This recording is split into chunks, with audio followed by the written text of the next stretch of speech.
Assalamualaikum. Apa khabar saudara-saudari yang saya kasihi sekalian? Sambung kita lagi di siri dekat yang dibawakan oleh Hijrahat. Pada suatu hari waktu Nabi SAW berada di Mekah, orang-orang Quraisy yang selama ini memberikan tekanan, penghinaan dan menghalang dakwah Nabi ini, mereka berfikir apa lagi idea untuk menyekat dakwah Nabi SAW. Lalu mereka menghantar dua orang wakil, An-Nadhr ibn Harith dan Uqbah ibn Abi Mu'ayth. Ini dua orang yang sangat jahat. Mereka banyak menyakiti Nabi SAW. Mereka banyak melakukan kecurangan terhadap Nabi SAW. Bukan hanya dari sudut perkataan ataupun ucapan mereka, tetapi mereka juga menyakiti Nabi secara fizikal. Dan kalau kita lihat, mereka dihantar pergi ke Yathrib. Yathrib ni nama lama bagi Madinah. Selepas Islam sampai ke Madinah, Nabi berhijrah ke Madinah. Yathrib nama asalnya itu ditukarkan kepada Madinah. Dan mereka pergi ke sana sebab mereka nak jumpa dengan golongan Yahudi, ahli kitab. Kerana mereka ada kitab-kitab yang mereka baca daripada zaman-zaman terdahulu. Dan mereka ni, orang-orang Quraisy ni tak ada. Mereka ni kebanyakannya pun buta huruf. So mereka nak cari idea yang rare sikit dekat kalangan orang Yahudi ni, yang boleh dijadikan modal untuk menguji Nabi SAW, untuk test betul ke Nabi ni seorang utusan Allah. Lalu orang Yahudi ni bagi 3 soalan. Soalan filter lah. Kalau tanya ni, dia boleh jawab atau dia tak boleh jawab, itu akan menentukan sama ada dia Nabi ataupun tidak. Jadi soalan pertama yang mereka tanya, pemuda yang lari bersembunyi di gua. Orang Yahudi kata, balik nanti tanya pada Muhammad tentang pemuda yang lari bersembunyi di gua. Soalan kedua, tanya tentang seorang lelaki yang mengembara dari timur ke barat. Dan yang ketiga, mereka kata, tanya tentang ruh. Apa itu ruh? Dan soalan ketiga ni soalan perangkap, yang mana kalau boleh jawab dengan detail, maksudnya dia bukan seorang Nabi. Sebab dalam wahyu, nanti kita akan lihat sewaktu Allah menurunkan jawapan, tidak ada banyak ilmu yang diberikan kepada manusia tentang ruh. So excited lah dua orang ni, An-Nadhr ibn Harith dan Uqbah ibn Abi Mu'ayth. Mereka rasa, kita dah ada soalan padu dah ni. Kita balik ke Mekah, mereka berjumpa dengan Nabi SAW. Mereka bertanya. Nabi mendengar ketiga-tiga soalan tersebut, dan Nabi dengan sangat confident, Nabi kata, datang esok aku akan bagi jawapan. Sebab Nabi tak boleh bagi jawapan tanpa mendapat wahyu daripada Allah Subhanahu Wa Taala. Kan Allah menggambarkan Nabi, wama yantiqu anil hawa in huwa illa wahyun yuha. Nabi tidak bercakap mengikut hawa nafsunya, melainkan dia bercakap dengan wahyu. Tapi Nabi SAW terlupa nak cakap insya-Allah. So apa berlaku? Hari keesokannya mereka datang ramai-ramai tuntut jawapan. Ini masuk media ni, tersebar satu kota Mekah ni. Kita sedang menanti jawapan daripada Muhammad untuk melihat sama ada dia benar Nabi ataupun tidak. Hari kedua mereka datang tu, Nabi belum mendapat wahyu. So mereka pulang. Nabi kata datang esok pula.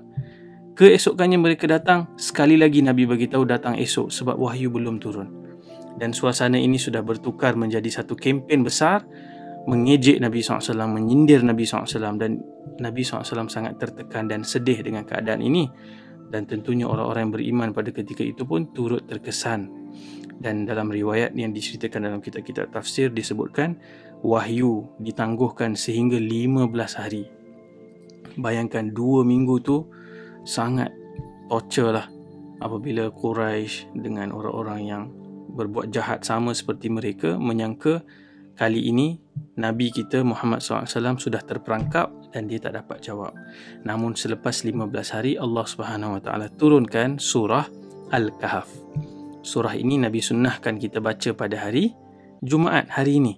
Jadi special kita nak kongsi hari ini satu doa daripada salah satu kisah yang berada di dalam surah Al-Kahf. Dalam surah Al-Kahf ni ada 4 cerita. 2 cerita yang menjawab soalan Yahudi ni, yang mana soalan ketiga tu Allah jawab di dalam surah Al-Isra, di tempat lain. Tapi 2 soalan ataupun 2 kisah yang orang Yahudi kirimkan kepada orang Quraisy itu dijawab. Dan Allah bagi 2 lagi kisah bonus. Dan keempat-empat cerita ini sebenarnya mengandungi message yang sangat besar tentang 4 ujian yang akan kita tempuh dalam hidup, dalam mendepani dunia yang begitu materialistik. Satu, ujian keimanan. Yang kedua, ujian harta. Yang ketiga, ujian ilmu. Dan yang keempat, ujian kuasa. Dan ada seorang ulama besar daripada India, namanya Syekh Abu Hasan Ali An-Nadwi rahimahullah, dia telah pun meninggal dunia.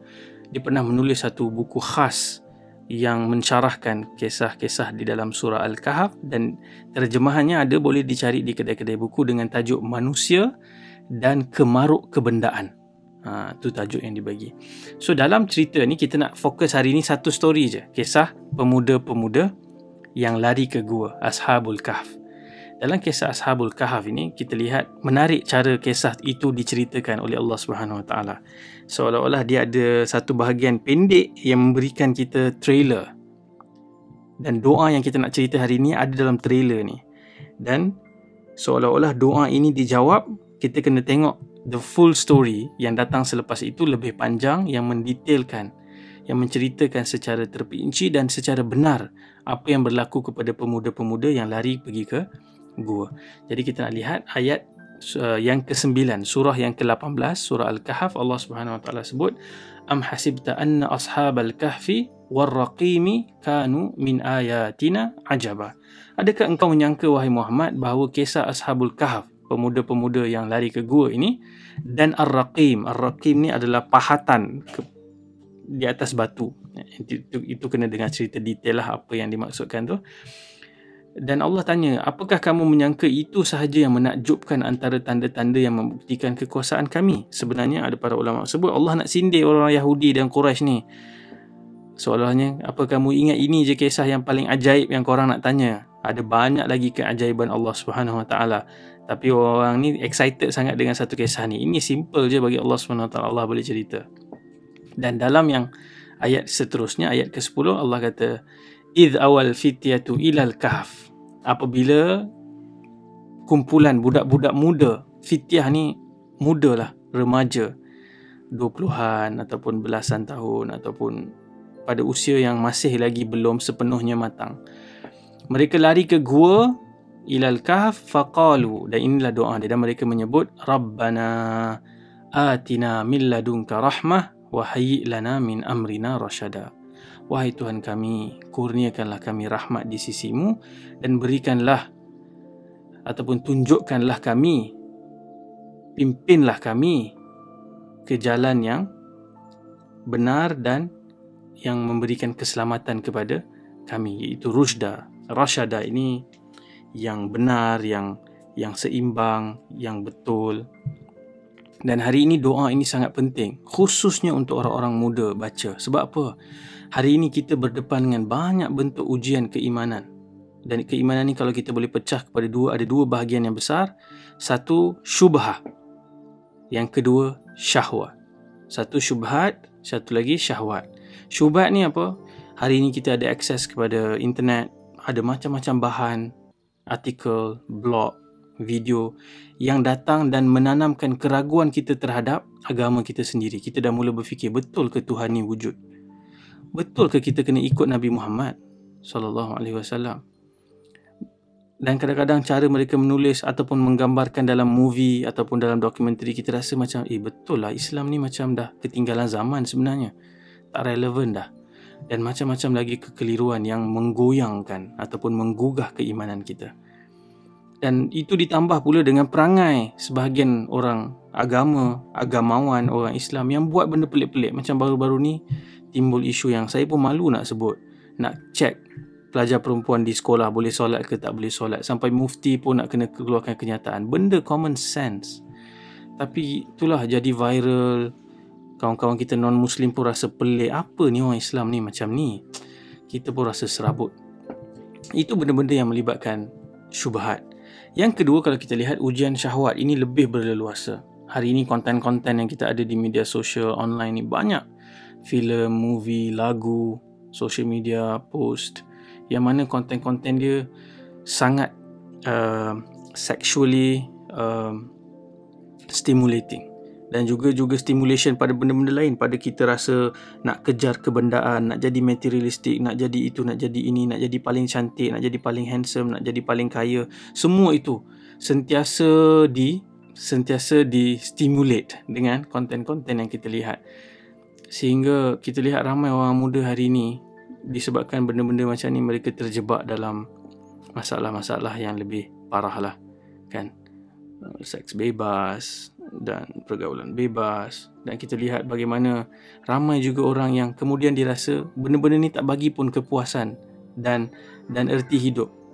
Dia rasa murung, dia rasa sentiasa tak cukup tengok live orang setiap hari dekat Instagram, dekat Twitter, dekat Facebook, dekat TikTok.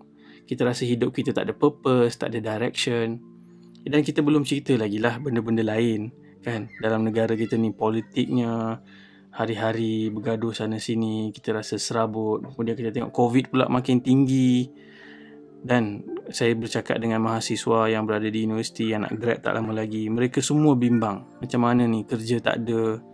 Orang yang ada kerja pun kena buang. Ekonomi teruk. Macam mana kami nak bayar balik hutang kami belajar. Ada banyak keserabutan. Ada banyak perkara yang merunsingkan. So kita perlukan doa ini. Sebab apa? Kesemua kerungsingan, keserabutan ini tanda tidak adanya rahmat Allah Subhanahu Wa Taala. Kita mohon rahmat Allah Subhanahu Wa Taala. Dan doa ni kita sebut apa? Rabbana atina min ladunka rahmah. Ya Allah, berikan kami rahmat daripada sisimu. Wa hayyi lana min amrina rasyada. Berilah pimpinan, guidance untuk kepada kami, untuk keselamatan agama kami, kesejahteraan hidup kami. Ya Allah, tunjukilah jalan yang benar. So itulah doa yang kita mohon kepada Allah Subhanahu Wa Taala. Semoga Allah pelihara kita. Dan kalau kita lihat kisah Al-Kahf ini, pemuda-pemuda yang lari ini, Allah memelihara mereka dengan cara yang luar biasa. Allah tidurkan mereka 309 tahun sehingga kerajaan dan rejim pun bertukar. Mereka bangun tu, mereka keluar tu, bayangkan kita pergi ke pasar, tiba-tiba nampak satu orang daripada 309 tahun yang dulu dengan pakaian dia yang kita tak pernah kenal. Ini fashion apa ni kan? Dia pakai duit pun duit zaman dulu dan kelihatan janggal sekali. Tapi poinnya adalah bukan tentu kita akan ditidurkan oleh Allah SWT dalam gua, tapi Allah ada cara-caranya bagaimana dia menyelamatkan kita supaya tidak jatuh lemas dalam keserabutan dan masalah-masalah yang ada di dalam hidup ini. Moga-moga Allah SWT permudahkan kita untuk berusaha seperti pemuda-pemuda Kahfi ini berusaha menyelamatkan diri dan agama mereka. Dan dengan doa ini Allah bantu kita, Allah pelihara kita daripada keserabutan dan berikan kita petunjuk apakah itu jalan yang benar untuk mencapai kehidupan yang lebih sejahtera. Amin. Moga Allah SWT terima doa kita dan sama-sama kita baca surah Al-Kahf pada hari Jumaat ini dan meraih ganjaran dan juga perlindungan yang dijanjikan Allah. Sekian, itu saja dulu. Jumpa lagi. Assalamualaikum warahmatullahi wabarakatuh. Jadi rakan-rakan, sahabat-sahabat semua, jangan lupa juga ikuti dan subscribe Telegram kita, Telegram Hijrah@, dan boleh cari link tu di www.hijrah@.com. Terima kasih banyak. Jumpa lagi. Assalamualaikum.